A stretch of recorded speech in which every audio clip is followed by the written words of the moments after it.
Բարյուսելի քուրեր եղբայրներ ջան, եկեք պատասխանենք երկրորդ հարցին, որը նույնպես կարևոր է շատ։ Ես կփորձեմ պատասխանեմ այս հարցին նույնպես ընդլայնված, ավելի համատեքստի մեջ եւ մի քիչ ավելի կանրադառնանք պատմական կոնտեքստին, մի քիչ դարաշրջանների հետ կապված աստվածաճանաչության եւ նաեւ աստվածհայտնության, որովհետեւ այս հարցը առավել պարունակում է այդպիսի ընկալումներ։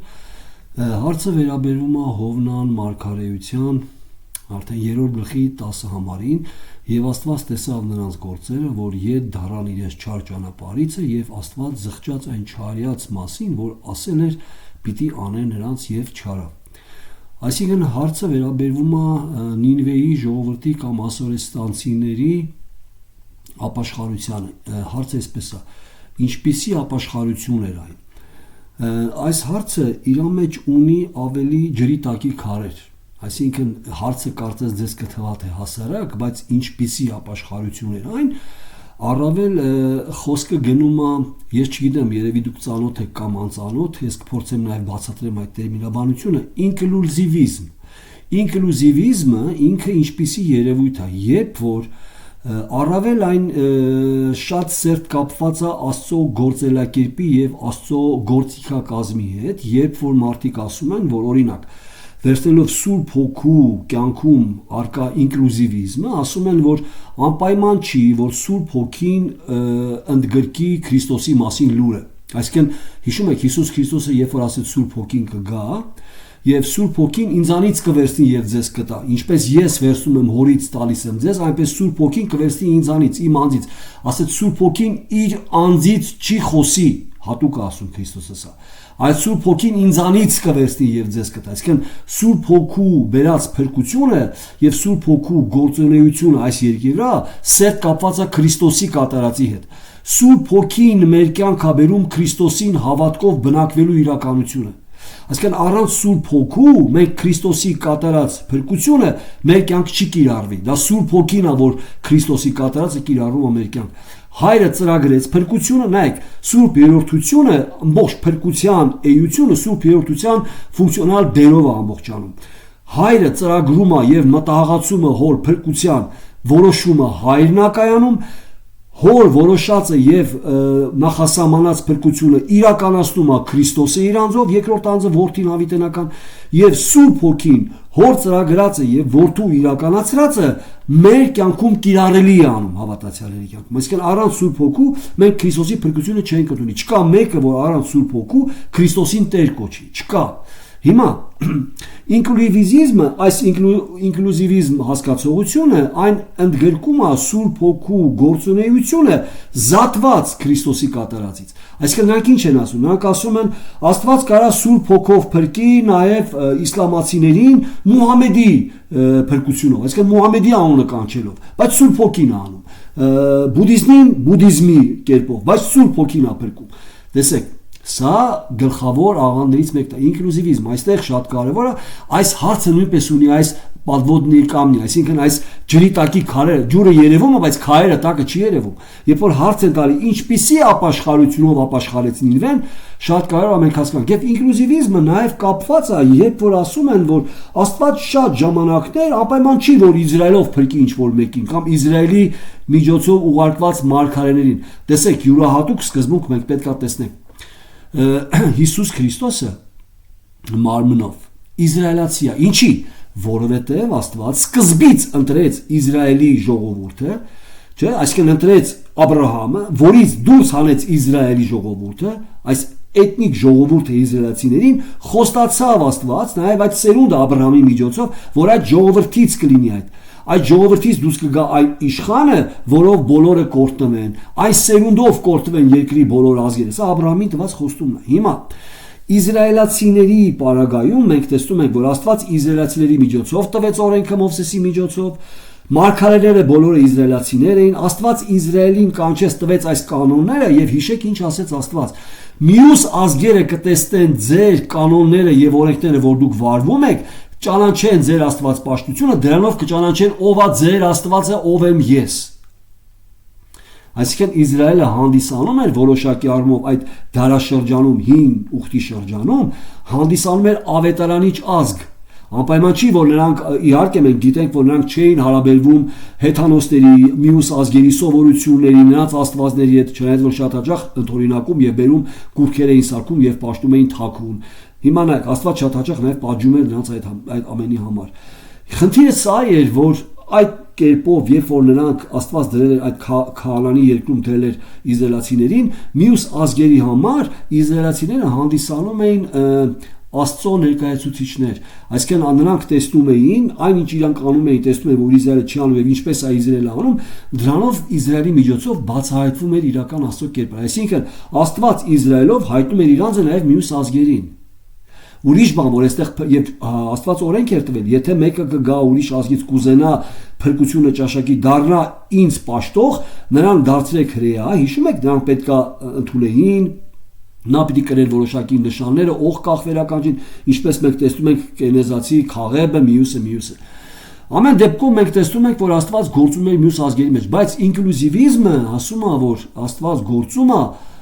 ոչ Իսրայելի միջոցով։ Այսինքն առանց Իսրայելի մարգարեների, առանց որևէ մեկ նախասահմանված կապի, այսինքն ինքը գործում է անկախ։ Հիմա Հովնանի մարգարեության մեջ մենք ուղղակի պետք է հասկանանք կոնտեքստը ինչի հետ է կապված։ Հիշեք, որ Նինվեի ապաշխարությունը սերտ կապված է միակ ճշմարիտ Աստծուն ընդունելու հետ։ Որտեղից մենք սա գիտենք։ Ընդհանրապես ես կուզեմ, որ դուք մի քիչ շատ հատվածներ կա, որ ես կուզեմ եւ ժամանակը շատ կգնա, եթե անդրադառնանք ես ամեն ինչին, եկեք հիշենք, որ ասորիները կամ Նինվե քաղաքը ըստ Աստվածաշնչի այդ դարաշրջանում, որտեղ նկարագրված է Նինվեն, ինքը ամենադաժան քաղաքն էր։ Ամենադաժան օրենքներն ունեին, իրանց աստվածները, չաստվածները իհարկե, մղում էին իրենց այդպիսի դաժանության։ Հիշեք, որ նույնիսկ նրանց մահ Բաբելոնի թագավորը, երբ որ Հովակիմ թագավորին սպանեց, հիշում եք ինչ արեց, ինքը հանեց նրա աչքերը, սկզբում երեխաներին մորթեց իր առաջ, հետո աչքերը հանեց, որովհետև երբ որ մեկի աչքերը հանում ես, նախորդ ինքը ինչ որ տեսել է, դա իր կյանքում անդադար տպվում է եւ մնում է։ Սկզբում երեխաներին մորթեց իր աչքի առաջ, հետո աչքերը հանեց, որ այդ մարդը միշտ հիշի դա։ Այդ դաժանության, հիշում եք մի թագավոր, բոլոր թագավորներին, որ գերի բռնում էր, ոտքերի մատերը կտրում էր, բութ մատը ոտի, մեծամատը կտրում էր, որպիսի այս թագավորները չկարողանային ոտքի վրա կանգնեն, եւ երբ որ ինքը հաց էր ուտում, ասում էր բերեք այդ բոլոր թագավորներին, գերիներին, թող իմ սեղանի տակ անասունի նման ման կան եւ փշրանքները հավաքեն, եւ ինքը այդպես բավարարում էր իր դաժանությունը, իր պահանջը, իր փառքի։ Դեռ մեկ ինչ պիտի դաժանությունը։ Եվ եթե ես անդրադառնամ Նահում մարգարեին, այդտեղ 3-րդ գլխում կտեսնեք ինչպիսի պատիժ է խոսում Եհովան, այսինքն այդ քաղաքի Նինվեի վրա, ասում է կպատժվի իր դաժանության պատճառով։ Ինչպես տեսեք կատեգորիաները, որովհետեւ մենք հասկանանք, օրինակ Սոդոմ եւ Գոմորը պղծության չափանիշներ, Աստված պատժեց։ Հին աշխարհը պատժեց չափանիշը մեղքի անկման, այսինքն դաժանությունը եւ բռնաբարությունը։ Ես մեկ այլ առիթով մենք կխոսենք նաև ովքեր էին Աստծո որդիները ըստ Ծննդոց գրքի եւ մարդու որդիները։ Այնտեղ մենք կտեսնենք, որ դա առավել ոչ թե հրեշտակային աշխարհն է, այլ իշխանավորների որդիները, որտեղ այնտեղ բառեր են գրված բանալի, որոնք ավելի մեզ մղում են, որ աշխարհը լցվեց չարությունով, բայց բառը գրված է լցվեց բռնաբարությունով։ Հատուկ է ասում Աստված այս բառը, եւ աշխարհը լցվեց բռնաբարությունով։ Այսինքն մենք տեսնում ենք, որ այն իշխանները, որոնք պիտի կատարեն իրենք ֆունկցիոնալ դերը, ժողովուրդը պահեին, նրանք իրենց ուզած մարդկանցից կանանց էին վերցնում, կանանց ոչ թե կանայք որպես ամուսնություն, այլ վերցնում էին ու հարեմ էին սարքեք աշխարհը։ Եվ այս պատճառով աշխարհը ջրով պատժվեց, ցույց տալու, որ Աստված մեղքը պատժում է։ Այսինքն ամեն անգամ կտեսնեք որոշակի կատեգորիա, նաև որոշակի ազգերի համար մարգարեական թղթերում կտեսնեք Երեմիա մարգարեում, կտեսնեք, որ Աստված խոստանում է այսին ժողովրդին պատժի կոնկրետ այս հատկության համար։ Սրանք շատ կարևոր են, սիրել։ Սրանք բոլորը շատ կարևոր նշանակություն են։ Այն մեզ ներկայացնում է Աստծո կերպարը, ով է Աստված եւ ինչ ակնկալում եւ ինչ մղում եւ ինչպես է ծրագիրը իրականացնում։ Ես կուզեմ մի փոքրիկ ընթերցենք Նահումից 3-րդ գլխից, որպեսզի տեսնենք, թե ինչպիսի դաժանություն ունի նաեւ Նինվե քաղաքը եւ կանրադառնանք, թե ինչպիսի ապաշխարությունով ապաշխարեց Նինվեի ժողովուրդը։ Եվ այստեղ շատ կարևոր սկզբունքի մենք կանրադառնանք, նաեւ ինկլյուզիվիզմի կարևոր այն կետերը, որ հարվածում է հավատացյալների հավատքին, այդ ինկլյուզիվիզմը, որը խոսում է փրկության մասին Քրիստոսից դուրս, խոսենք եւ կտեսնենք, որ այստեղ այս հարցը կրում է նաեւ այս ջրի տակի քարեր, որը որ չի երևում, բայց իրականում այստեղ խոսքը գնում է, որ Աստված անկախ Իսրայելից կարա փրկի ում որ ուզի, որ ազգին որ ուզի, առանց որևէ Իսրայելի տված խոստումների կամ մարգարեական խոստումների, առանց օրենքի կարա փրկի։ Ոչ։ Դա ինկլյուզիվիզմ է, որը վտանգավոր է։ Այսօր նույն ինկլյուզիվիզմով շատերն ասում են, որ Աստված առանց Քրիստոսի կարա փրկի որևէ մեկին, առանց Քրիստոսի մասին տեղեկության։ Եկեք անդրադառնանք հիմա Նաոմի 3-րդ գլխին, տեսնենք ընդհանրապես ինչպիսի բնութագիր ունի կամ ինչպիսի նկարագիր է տալի Աստծո խոսքը Նինվեին եւ տեսնենք ինչի համար էր Աստված ուզում պատժել այս քաղաքը։ Տեսեք հենց առաջի բառից. վայ արյունահեղությանց քաղաքին, արյունահեղություն պարունակող քաղաքին, դա Նինվեն է։ Բոլորը լիքն է ստությամբ, հափշտակությամբ, որսը պակաս չէ։ Եվ երրորդ համարից վեր խաղացող ձիավորը եւ թուրը պսպսացողը եւ նիզակի շողշողացը եւ շատ վիրավորներ եւ մեռածների բազմություն եւ անթիվ դիակներ, որոնց դիակների վրա գլորվում են պոռնկությունների շատության համար, որ լավ շնորհալի է իբր կախարդությունների տիկին, որ ազգերը ծախում է իր պոռնկությունով եւ ազգատողմերը իր կախարդություններով։ Ես քեզ դեմ եմ, ասում է զորացները, եւ պիտի քո քղանցքը բանամ քո երեսին եւ ցույց տամ ազգերին քո մերկությունը եւ թագավորությունների քո անարգանքը։ Ում մասին է խոսքը։ Եվ քեզ վրա պիտի պղտություններ գցեմ ու քեզ խայտարակեմ եւ քեզ հանդես պիտի դնեմ եւ պիտի լինի որ ամեն քեզ տեսնողը պիտի փախչե քեզանից եւ պիտի ասե ավերակ եղավ Նինվեն։ Ում մասին է խոսքը։ Շատ տեղերում կարաք տեսնեք ինչպիսի բնութագիր է տալի Աստված Նինվեին ասորիների։ Մինչև այս ազգը արդեն թագավորություն չունի։ Այն ծրված է տարբեր ազգերի մեջ։ Չկա, վերացավ նրա թագավորությունը։ Հիմա տեսեք, խնդիրը սա է, որ ինչքան էլ Աստված խոսում է այս մասին եւ իմիջիալոց սա մի դարաշրջանի մասին է ավելի, այսինքն երբ որ Հովնանը քարոզում է, դա մի դարաշրջան է, որը որոշակի առումով առավել արտահայտիչ է լինում դատավորած շրջանում, երբ որ կտեսնեք կա գենոտեիզմ հասկացություն։ Ինչ է գենոտեիզմը։ Գենոտեիզմը աստվածապաշտության այն փուլն է։ Տեսեք, երբ որ մարդը մերժում է Աստծուն, ես կարծեմ մի ձայնագրության մեջ անդրադարձել եմ աստվածապաշտության փուլերին, սկսում է անիմիզմից, երբ որ մարդը ինչ որ առարկաների մեջ տեսնում է հոգի եւ աստվածություն կամ զորություն, գերություն, գերբնականություն եւ սկսում է պաշտել։ Նույնիսկ մենք ասել ենք, որ երբ որ մեկը խփում է ինչ որ միտեղ թու սատանի ականջախուլ կամ չարի ականջախուլ, դա անիմիզմի հետևանք է։ Այսինքն այդ ժամանակ մարդիկ մտածում էին այս ծառի մեջ բարի հոգի է, այս մի ծառի մեջ չար հոգի է, այս քարի մեջ լավն է, այն մեկի մեջ վատն է։ Եվ երբ որ այդ մի ծառից, այդ չար ծառից սեղան կար, նրանք խփում էին ասելը, որպեսզի սատանան չլսի կամ չարը չլսի իրենց ասածը եւ չվերադարձնի իրենց դեպի վատություն։ Դա մար խփում ասում էին թու սատանի ականջախուլ կամ խփելով ձայն հանելով, որպեսզի չլսի նա իրենց ասածը։ Սա անիմիզմը, սկսում էր անիմիզմից, մարդու ինքնական աստվածպաշտության որոնումները, սկսում եթե Աստված չի հայտնել կերպերը։ Մարդը ինքն իրան սկսում է, որտեղ մարդը հակված Աստված պաշտելու, բայց եթե հեռացել է, կորցրել է այդ հատկությունը, ինքը որոնում է իր կարողությունով, իր ընկած մտքով որոնում է Աստված պաշտություն։ Սկսում է անիմիզմից, հետո այն վերածվում է պոլիտեիզմի, պոլիտեիզմը բազմ աստվածությունն է, երբ որ ամեն մի վայրի մեջ կարան մարդիկ աստվածներ փնտրեն եւ ինչ որ մի վայրում ինչքան շատ աստվածներ ունենան, այնքան լավ, այնքան ապահով են։ Կուրքերը մեծ մասամբ կուրքերով էր դա արտահայտվում։ Փոքրիկ արձանիկներ կամ ինչ որ մի քայլի ապարաժ կամ ինչ որ մի բան։ Դրանից հետո վերածվեց նաեւ պոնտեիզմի։ Պոնտեիզմը դա բնությունն էր հանդիսանում որպես աստված կամ բնության այն տարերքները, որոնք արհավիրք կարային դառնային մարդու համար, կարան հրդեհ, կարա լիներ ջրհեղեղ, ջրի աստված, կրակի աստված, քամու աստված ամեն դեպքում դա պանտեիզմ էր։ Եվ հետագայում նաև այն վերածվեց գենոտեիզմի։ Գենոտեիզմը այս Նինվեի շրջանը առավել արտահայտիչ է գենոտեիզմի։ Գենոտեիզմը ավելի արտահայտված է դատավորած գրքում։ Երբ որ որոշակի աշխարհագրական վայր պատկանում էր մի աստծո, օրինակ մովաբացիները պաշտում էին Քամովսին, Մովաբի տարածաշրջանը Քամովսինն էր։ Քամովսի աստվածության տակ էր։ Նրա զորությունն էր այնտեղ աշխատում։ Ասենք մեկ այլ վայրում Մեխքոնը, մեկ այլ վայրում Բահաղը, Քանանի երկրում տարբեր։ Օրինակ Իսրայելի շրջանում Յահվեն, այսինքն այստեղ մենք եւ իմիջիալոց ինչ էր կատարվում, շատ հաճախ մարդիկ լինելով գենոտեիզմի տակ նույնիսկ օգտագործում էին պոլիտեիզմը, այսինքն Իսրայելի աստծուն էին պաշտում, մի քիչ հող էին բերում։ Հիշում եք Նեհեման, երբ որ ասեց մի քիչ հող տվեք տանեմ,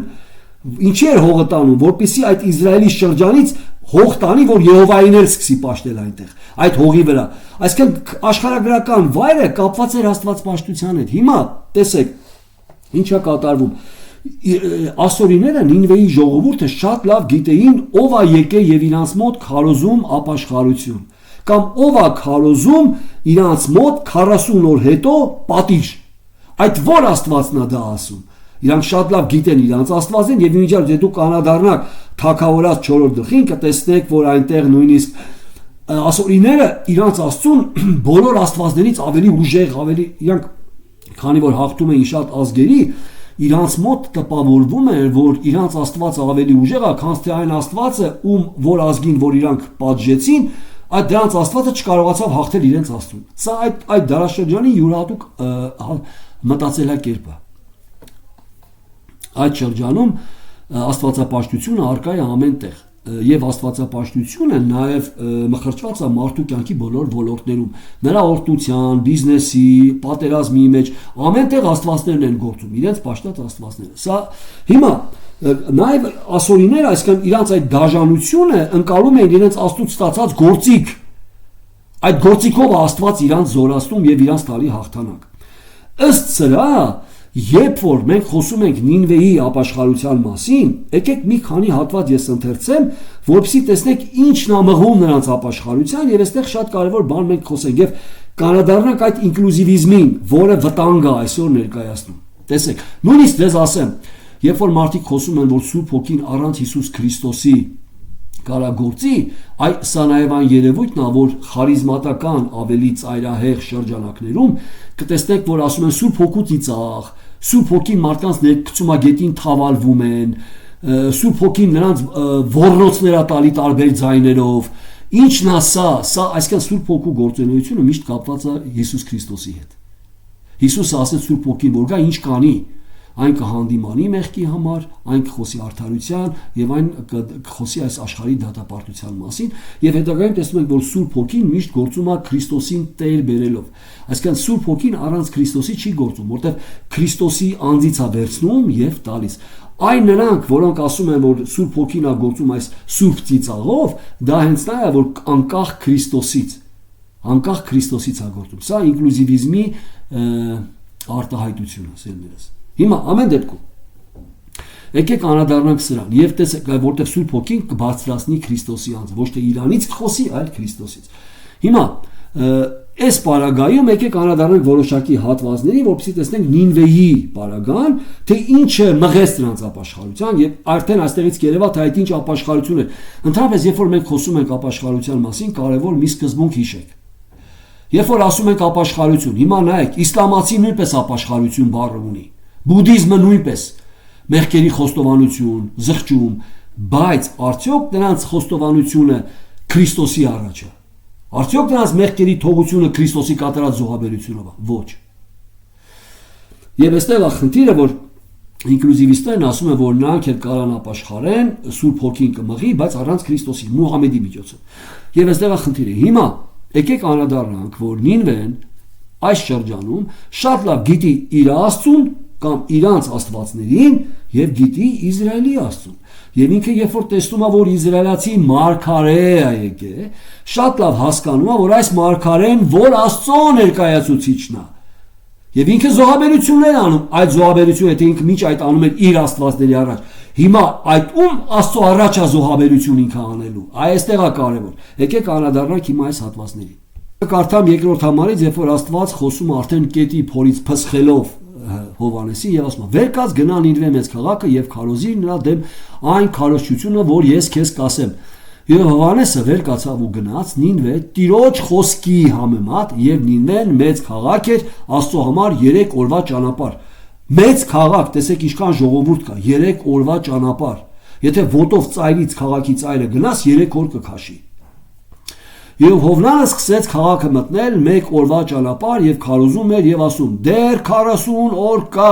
եւ Նինվեն պիտի կործանվի, եւ Նինվեի ժողովուրդը շատ լավ գիտեր ինչպես է Եհովան կործանել մյուս ազգերի քաղաքները, շատ լավ գիտի Սոդոմի մասին, Գոմորի մասին, շատ լավ գիտի, ուշադիր նայեք։ Եվ Հովրանը սկսեց քաղաքը մտնել մեկ օրվա ճանապարհ եւ քարոզում էր ու ասում. դեռ 40 օր կա եւ Նինվեն պիտի կործանվի։ Եվ Նինվեի մարդիկը հավատացին Աստծուն, այսինչ Աստծո հավատացին, Յահվեին։ Ինչի, որովհետեւ Հովնանը Եհովա Աստծո ներկայ մարգարեն է։ Եվ Նինեի մարդիկ հավատացին Աստծուն եւ ծոմ հրատարակեցին եւ քուրձ հագան մեծերից մինչեւ պստիկները։ Քուրձը ապաշխարության խորհուրդ է, ծակող բրդի շորը մեկ մարմնի վրա, որը անդադար իրանց ծակում էր։ Դա ցույց է տալի իրանց ներսի զղջումը, որ զղջում են իրանց արածի համար։ Ապաշխարությունը ծես չի սիրես, ապաշխարությունը կապված է մարդու հասկացողության հետ, մետանոյ է,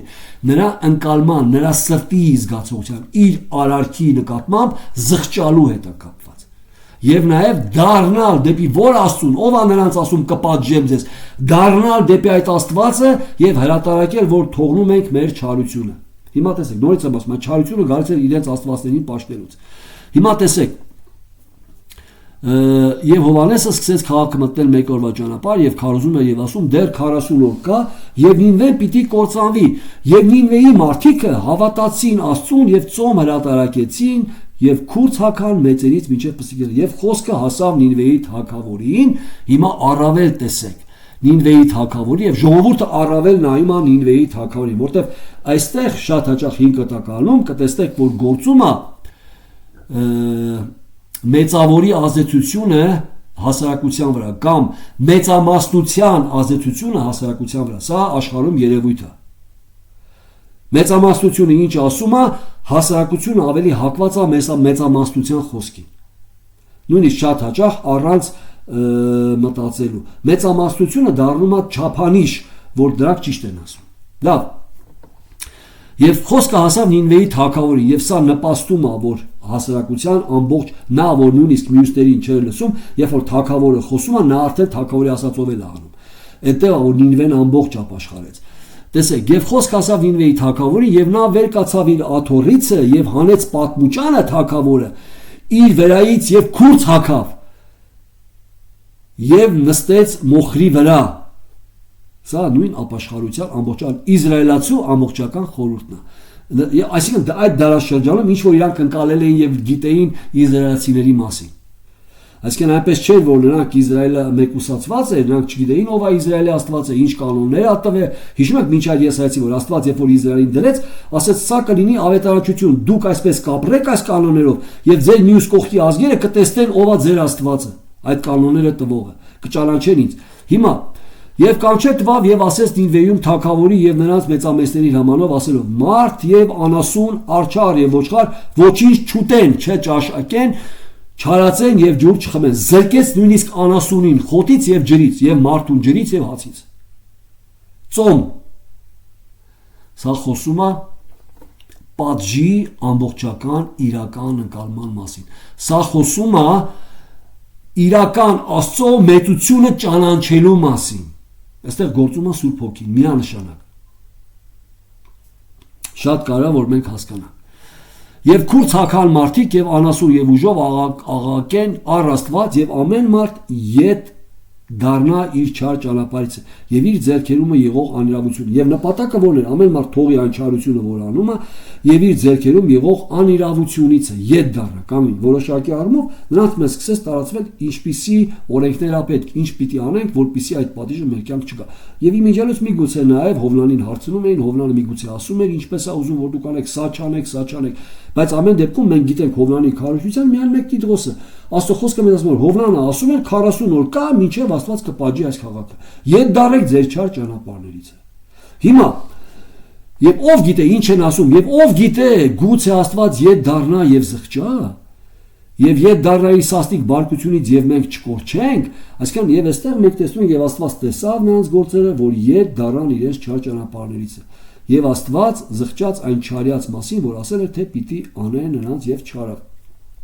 Ես չեմ ուզում խոսեմ նախասահմանության մասին, որովհետև շատ հաճախ հարց են տալի, ասում են Արմեն եղբայր, ինչ Աստված ծրագրել էր որ պատժի, հետո փոշմանեց չպատժեց, այդպես չի։ Աստված նախորոք արդեն գիտի ինչ պիտի անի, սակայն ոչ միայն նախասահմանված է վերջի արդյունքը ինչ պիտի անի, այլ նաև միջոցները ինչպես պիտի բերեն դրան, որ Աստված դա չանի։ Այսինքն նախասահմանված է նաև Հովնանու Մարգարեի քարոզը, նաև նախասահմանված այդ քարոզից բխված ապաշխարությունը եւ նաև նախասահմանված է չպատժելը։ Այսինքն Աստված նախորոք ասեց կպատժեմ, այս պատժելու լուրը ուղարկելով ներգործելով ի վերջո հասավ իր նպատակին, որպեսզի նրանց չպատժի։ Այսինքն այստեղ ոչ թե Աստված փոխեց, այլ կարելի է ասել, որ Աստված այդպես հասավ իր այդ ժողովրդի պահպանողականությանը։ Հիմա ես չեմ ուզում սրա մասին խոսեմ, սա ուրիշ թեմա է, ուրիշ առարկա է։ Ամեն դեպքում տեսեք, ինչ ենք մենք տեսնում։ Մենք տեսնում ենք, որ նրանց ապաշխարությունը եղավ սրտանց, իրական։ Ինչի, որովհետև եղավ իրական Աստծո առաջ, իրական Մարգարեի միջոցով եւ ներկայացեց իրական Աստծո պատիժը։ Ի տարբերություն իրանց մյուս աստվածների։ Այստեղ տեսնում եք, որ Նինվեի ժողովուրդը զղջաց եւ դարձավ դեպի Յահվեն։ Այդ շրջանը, բայց հետագայում, երբ որ դուք նայեք Երեմիա, ասենք Մարգարեության մեջ, երկրորդ թագարած, կտեսնեք, որ Նինվեն պատժվում է հետագա, այսինքն այդ սերունդը, ով լսեց եւ չպատժվեց, դրանից հետո եկավ մի սերունդ, ով նույն չարությունը գործեց, որտեղ նրանց աստվածները տակավին մնացին։ Եվ ի վերջո Աստված պատժում է այդ քաղաքը շատ փիս կերպով։ Հիմա սա սրա մասին չի խոսքը, այսինքն մենք պետք է ինչ հասկանանք, որ այս ապաշխարությունը ինկլյուզիվիզմի հետևանք չի։ Այստեղ մենք տեսնում ենք, որ Աստված գործում է Իսրայելի միջոցով, իր նախասահմանության միջոցով։ Սա Իսրայելից անկախ ապաշխարություն չի, Իսրայելի հայտնությունից անկախ հայտնությունով ապաշխարություն չի, այլ Իսրայելի Մարգարեի միջոցով Աստծո ներկայությունը այդ ժողովրդի մեջ եւ այդ Աստծո պատժից խուսափելու ապաշխարությունն է։ Տերը ձեզ օրհնի, բայց ես կուզեմ, որպեսզի սա ավելի հասկանալի լինի, որպեսզի մենք ընկալենք, որ ընդհանրապես որևէ փրկության միջոց ըստ կապված դիսպենսացիայից դուրս չի լինում։ Օրինակ մեր դարաշրջանում մենք ունենք հայտնության ամբողջությունը, Քրիստոսը արդեն եկել է, խաչվել է, փրկությունը կատարել է եւ մենք սպասում ենք Քրիստոսի երկրորդ գալուստին, բայց մենք սպասում ենք նաեւ Քրիստոսի միջոցով մեր հափշտակությանը։ Բայց ելներս, տեսեք, երբ որ մենք խոսում ենք մեր հավատքի մասին, որովհետև չկա դարաշրջան, որ անձը օրենքի գործերով փրկվի, որովհետև ամբակումը 5 տակնի Մարգարեն ասում է, արդարը հավատքից կապրի։ Ինչ էին հավատում մարդիկ։ Ամեն մի մարդ հավատում է ըստ իր դարաշրջանի այն փոքր հայտնության չափաբաժնի, որը ի վերջո պրոգրեսիվ ձևով ամբողջանում է մինչև Քրիստոսի անձի գալը։ Մենք ունենք հայտնության ամբողջ չափաբաժինը։ Բայց մինչ այդ Քրիստոսը չեկա ժամանակ մարդիկ ունեին, որ կնոջից մի սերունդ կգա, որ սատանայի գլուխը կջարդի։ Հավատում էին այդ չափաբաժնին եւ ըստ այդ չափաբաժնի ինչ զոհաբերություն պահանջում էր Աստված։ Դա անելով այդ զոհաբերությունները արտահայտում էին այդ անձի հավատքը այդ Աստծո այդ խոստումի չափաբաժնին։ Եվ այդ զոհը ցույց է տալի, որ նա հավատում է Աստծո այդ խոստումի չափաբաժնին եւ փրկվում էր այդ չափաբաժնով։ Ընկալում եք, մենք հավատում ենք Քրիստոսին եւ Քրիստոսի կատարած զոհին։ Մենք չենք անում զոհ, Քրիստոսը արդեն արեց իր անձով զոհը։ Հավատում ենք, նույնպես փրկում ենք, նա նույնպես հավատում էր եւ փրկում էր, այսինքն խոստումի չափաբաժնին։ Հիմա, այստեղ կարևոր է որ մենք հասկանանք, որ որևէ մի դարաշրջանում չի եղել փրկության այլ կերպ։ Բոլորը փրկվել են Աստծո շնորհքով, գործերով փրկություն չի եղել երբեք, փրկվել են Աստծո շնորհքով եւ դա նշանակում է հավատացել են Աստծո տված խոստումին, փոքր չափաբաժնին։ Երբեք չի եղել փրկություն, որ Աստված հավատացեք, որ ես կամ կփրկվեք, չկա։ Աստված խոստում է տվել, եթե հավատացել են այդ խոստումին, կատարել են այդ խոստումի հետ եղած զոհաբերությունները կամ ծեսերը, փրկությունը եղել է։ Հիմա սա կարևոր է, որ մենք հասկանանք։ Նույնպես մենք ենք նույն հավատքով փրկվողները, հավատում ենք Քրիստոսին։ Հիմա տեսեք, ես կընթերցեմ մի հատված Գործառույթ 10-րդ գլխում Կորնելիոսի պարագան, նույն դիսպենսացիայի պարագանը, Կորնելիոսի մասին շատերը որ կարդում են նրա բնութագիրը, շատերն մտածում են, թե Կորնելիոսը փրկված անձ է։ Ոչ, երբեք փրկված անձ չի կարելի իր բարեգործությունով եւ ողորմություններով հանդերձ, եթե Քրիստոսին չի դավանել կյանքի տեր։ Եկեք անդրադառնանք այդ հատվածին, որ տեսնենք, որ Նինվեի ժողովուրդը նույնպես Յահվեի Մարգարեի խոսքը հավատաց, այդ խոստումին հավատաց, որ ապաշխարեց, որ փրկությունը եղավ։ Ոչ թե ուղակի ինչ-որ չարություն, ասին դե լավ, որպեսզի չպատժվենք չարությունը, այլ հավատաց Աստծո, որ Աստված է գերիշխան ամեն իրենց աստվածների վրա։ Եկեք անդրադառնանք Գործառույթ 10-րդ գլխին։ Տեսեք Աստծո գործելակերպը երկու կողմից։ Աստված եւ պատրաստում է Կորնելիոսին խոսքը լսելու համար, եւ պատրաստում է միևնույն ժամանակ Պետրոսին խոսքը տալու համար։ Ինչի՞, որտեղ Պետրոսը երբեք ծեծեք չի մտնի Կորնելիոսի տուն, ինքը հրեա է, նա հեթանոս է։ Եվ մինչև Կորնելիոսից մարդիկ կգնան, որպեսզի կանչեն Պետրոսին, Աստված Պետրոսին տեսիլքով արդեն համոզում է, որ երբ որ կգան, գնա նրանց հետ եւ խոսա ինչ որ ես քեզ կասեմ։ Տեսնում եք, սա կարող է ինչպես Աստված գործում։ Եթե Կորնելիոսը իր բնութագրով պիտի փրկվեր, կարիք չկար, որ Պետրոսը գար եւ խոսեր նրան Քրիստոսի անձի մասին կամ Քրիստոսի փրկության։ Սա նշանակում է Կորնելիոսը փրկված չէ, այստեղ հատվածներ կա, որտեղ ռուսերեն թարգմանության մեջ ասում է, երբ որ նա կգա, կխոսի, որով կփրկվեք դուք եւ քո տունը։ Այո, փրկվողը նայեք։ Տեսեք ինչպիսի անձ է։ Կեսարիայում մի մարդ կար, անունը Կորնելիոս, հարյուրապետ իտալացի կոչված գնդիցը, բարեպաշտ, աստվածավախ, իր բոլոր տնովը, շատ ողորմություններ էր անում ժողովրդին եւ ամեն ժամանակ աղոթք անում դեպի Աստված։ Նորից եմ ես ուզում ընթերցեմ։ Այս անձը փրկված է թե ոչ։ Նորից հարց կտամ ընթերցելուց հետո։ Բարեպաշտ, աստվածավախ իր բոլոր տնովը, շատ ողորմություններ էր անում ժողովրդին եւ ամեն ժամանակ աղոթք անում դեպի Աստված։ Նույնիսկ գրված է, նա օրվա իբրև 9-րդ ժամին տեսիլքի մեջ ըստ հրեաների ժամացույցի աղոթք էր անում։ Նա օրվա իբր 9-րդ ժամի տեսիլքի մեջ հայտնի տեսավ Աստծո հրեշտակին, որ մտնելով նրա մոտ ասում է նրան Կորնելիոս, նրան նայելով շատ վախով բռնվեցավ եւ ասեց. «Ինչ է Տեր»։ Եվ նա ասեց նրան. «Քո աղոթքները ու քո ողորմությունները վեր ելան Աստծո առաջին հիշատակի համար»։ Այս անձը ապաշխարած էր թե ոչ։ Ոչ։ Կտեսնեք, որ ոչ, որտեղ ռուսերենում եթե ես կարդամ, հայերում այդ հատվածը չեն արել, on գասիտ ու ցույց տալի թե ով է, որտեղ է մնակվում Պետրոս Արաքյալը, Кашегорц Симони мот, и гасит у него Симон Кожевника, которого дом находится при море, он скажет тебе слово, которым спасешься ты и весь дом твой. Եթե փրկված է, ինչ փրկության մասին է խոսում Աստված։ Ասում է կգա քեզ մոտ խոսք կխոսի, որով կփրկվեք դուք եւ քո ամբողջ տունը։ Հիմա լավ, սրանից հետո կտեսնենք կկարդանք Պետրոսի խոսքերը, երբ որ Պետրոսը գալիս է եւ մտնում։ Ես չեմ ուզում հատվածը շատ ընթերցեմ, ժամանակը բավականին անցավ, բայց դուք կարող կարդաք 10-րդ գլուխը եւ տեսեք ինչպես է նաեւ Աստված ցույց տալի տեսիլքը Պետրոսին, վերկաց մորթի կեր այդ կենթանիները, որոնք Պետրոսը մանկուց չի կերել, որտեվ պիղծ եւ անմաքուր կենթանիներ են, եւ Հիսուս Աստված ասում է ինչ որ ես մաքուր եմ համարում, դու պիղծ մի համարի, գնա, դուռ եմ բացել նրանց։ Գնա եւ խոսի փրկության լուրը։ Այսինքն որքանով էլ որ Կորնելիոսը ողորմած էր, բարեպաշտ էր, աստվածավախ էր, աղոթում էր անդադար, փրկված չէր, եթե Քրիստոսին որպես փրկիչ Տեր եւ փրկիչ չէր ընդունել։ Նրա մեղքերը փրկված փրկության մեջ չեն։ Նրա մեղքերը մնում են իր վրա, որքանով էլ ինքը բարի է, բարի լինելով գնում է դժոխք, դատապարտել, թե Քրիստոսը նրա կյանքի Տերը չի։ Ուրեմն փրկությունը Քրիստոսով է սերներս։ Ով ուզում եք եղեք, ինչ ուզում եք, Առաքյալն ասում է նույնիսկ եթե ձեր անձն էլ կրակի տակ, բայց սեր չունենաք, այստեղ սեր հասկացողությունը կապված է Քրիստոսին ճանաչելու, Քրիստոսին ընդունել, դա դուք դատարկ եք, այսինքն ոչ մի օգուտ չկա փրկության առումով, եթե նույնիսկ ձեր մարմինն էլ կրակի տակ, որովհետև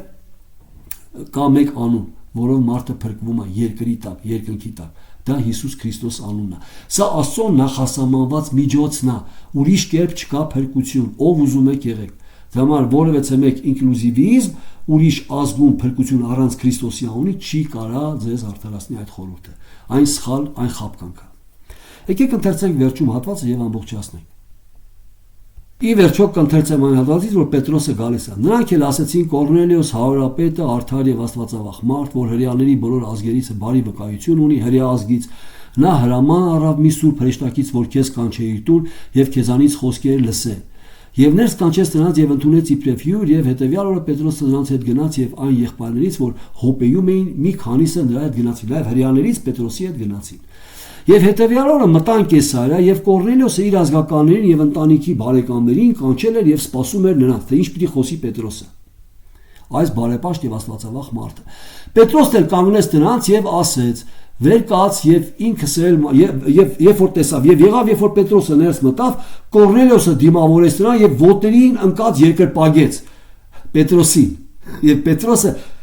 նրան ինչ ասում, Պետրոսը վեր կաց, ես քո նման մարդ եմ։ Պետրոսն էլ կանգնեցրեց նրան եւ ասեց. «Վեր կաց, ես ինքս էլ մարդ եմ»։ Եվ նրա հետ խոսելով ներս մտավ եւ այնտեղ շատ մարդ ժողված գտավ։ Եվ նրանց ասեց. «Դուք գիտեք ինչպիսի ապորեն բան է հրեա մարդի համար մի այլազգու դիպչել կամ մտնել նրա տուն»։ Պետրոսն է ասում. «Գիտեք, չէ՞, հա, բայց Աստված ինձ ցույց տվավ ոչ մեկ մարդի էլ պիղծ կամ անմաքուր չասել»։ Սա հրեան է խոսում, ով տեսավ Աստծո տեսիլքը, Պետրոսը։ Եվ Կորնելիոսն ասեց. «4 օրից առաջ մինչև այս ժամը ծոմ էի պահում, եւ 9-րդ ժամին իմ տան մեջ աղոթք էի անում, եւ ահա մի մարդ կանգնեց իմ առաջին սպիտակ հանդերձներով եւ ասեց. Կորնելիոս, քո աղոթքը լսվեցավ եւ քո ողորմությունները հիշվեցան Աստծո առաջին, հիմա ուղարկիր Հոպեի եւ կանչիր Սիմոնին, որ Պետրոս է կոչում, սա մի կաշեգործ Սիմոնի տան հյուր է ծովի մոտ, երբ որ նա գա քեզ հետ խոսի, ես էլ իսկույն քեզ մոտ ուղարկեցի, դու էլ լավ արիր, որ եկար, հիմա մենք ամենքս Աստծո առաջին կանգնած ենք, որ լսենք այն ամենը, որ Տերից քեզ հրամայված է, ինչ ես ասելու»։ Պետրոսը իր բերանը բանալով ասեց. «Ճշմարտությամբ հասկանում եմ, որ Աստված աչառ չէ, ինչի առումով, փրկության, այլ ամեն ազգում, ով որ վախենում է նրանից եւ արդարություն է գործում, ընդունելի է նրան։ Այն խոսքը, որ ուղարկեց Իսրայելի որդկանց համար խաղաղություն ավետանել Հիսուս Քրիստոսի ձեռով, սա է ամենի Տերը։ Դուք ինքներդ գիտեք այն բանը, որ եղավ բոլոր Հրեաստանում, Գալիայից եւ սկսում է քարոզել Հիսուս Քրիստոս։ Եվ եթե վերջի հատվածը նայենք, տեսեք 39-ում